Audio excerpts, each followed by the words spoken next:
নিশ্চয়ই সমাজের শয়তানরা পূজা মণ্ডপে হানা দিয়েছে, তাই তো গায়ের ছেলেমেয়েরা যে যাবো সেটা পানের ভয় দৌড়ে পালাচ্ছে।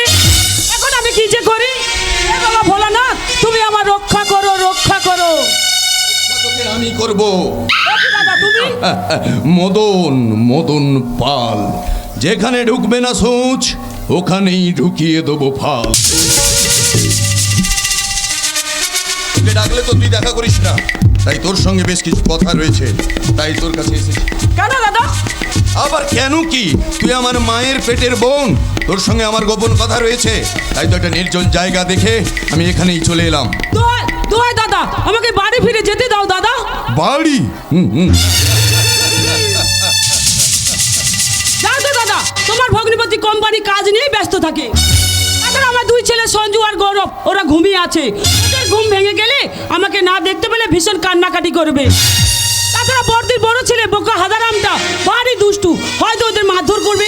ওদের চিন্তায় তুই কোনো চিন্তা করিস না বোন, কোনো চিন্তা করিস না। ওদের ঘুম ভাঙার আগে আমি নিজে গাড়ি পাঠিয়ে তোকে বাড়ি পৌঁছবো। তার মানে? মানেটা বুঝতে পারলি না? এদিকে আয়। দাদা, বদলা চাই রে বোন, বদলা। একটা কথা বলছি, কান খুলে শুনে নে। অনেকদিন আগে আমার বড়দির সঙ্গে ওই জামাই বাবুর বিয়ে দিয়েছিলাম। বড়দির আর জামাই বাবুর সমস্ত সম্পত্তিগুলো আমি আমার নিজের নামে করব বলে, কিন্তু সেই বড়দি আমাকে পছন্দ করতো না, মুখের ওপর বড় বড় কথা বলতো। তাই তো একদিন আমি বড়দিকে উত্তেজিত হয়ে গুপ্ত হত্যা করেছিলাম। বাগানে আমি বড়দিকে পুঁতে দিয়েছি। তোর সরলতাকে নিয়ে আমি কাজে লাগিয়েছি। জামাইবাবুকে আমি তোকে বিয়ে দিয়েছি। ভেবেছিলাম তোকে হাত করে জামাইবাবুর সমস্ত সম্পত্তিগুলো আমি নিজের নামে করে নেব, কিন্তু না, কাজের কাজ কিচ্ছু হয়নি। বরং তোরই কথা মতো, তোরই পরামর্শে জামাইবাবু আমাকে তার কারখানা থেকে বরখাস্ত করে দিয়েছে। তাই তো আজ আমার এই জীর্ণ দশা। এটা তোমার ভুল ধারণা দাদা। শুনেছি নাকি তুমি কোম্পানির লক্ষ লক্ষ টাকা তছনছ করে দিয়েছো, সেই জন্য কোম্পানির ঋণ বেড়ে গেছে, সেই জন্য তোমার ভগ্নিপতি। তবে রে, হতে পারে না, তুই আমার নিজের বোন নস।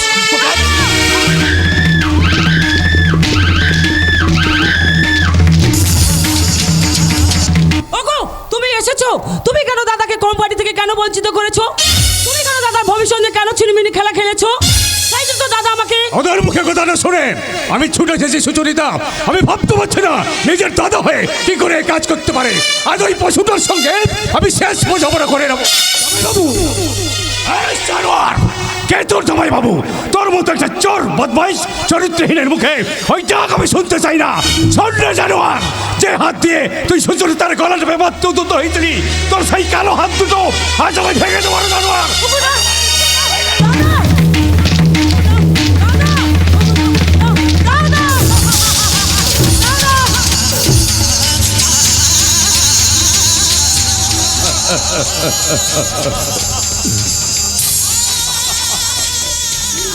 সুচরিতা, আমি তোমাকে বাঁচাতে পারলাম না সুচরিতা।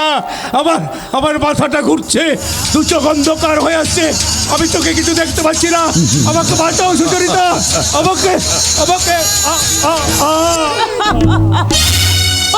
ওগো, তুমি কথা বলো। জামাইবাবু আর কোনোদিন কথা বলবে না রে মন্তু শোনা বোন আমার। ছি দাদা, ছি। নিজের হাতে নিজের বোনের স্মৃতিচিহ্ন মুছে দিতে তোমার একটু দ্বিধাবোধ করলো না? আমার বুকটা একটু হাহাকার করছে দাদা, একদিন তোমারও বুকটা হাহাকার করবে। বিনা আমাকে যেরকম বজ্রাঘাত পড়ে দাদা, সেরকম তোমারও মাথায় বজ্রাঘাত পড়বে। চুপ কর রে বোন, তুই চুপ কর। আমি না জেনে বুঝে বড় ভুল করে ফেলেছি রে বোন। আচ্ছা, একটা কথা বলিস না বোন, তুই জামাইবাবুকে ভুলে যা। জামাইবাবুর সমস্ত সম্পত্তিগুলো তুই আমার নামে লিখে দে, আমি তোকে আবার নতুন করে বিয়ে দেবো। ছি দাদা, ছি। তোমার সম্পত্তিতে এত লোভ, তোমাকে দাদা বলতে আমার ঘৃণা বোধ করছে। আমার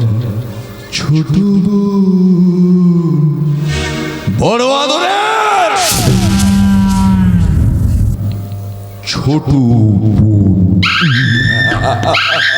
আমি মদন পাল, দুর্যোধন আর রাবণের ককটেল মাল।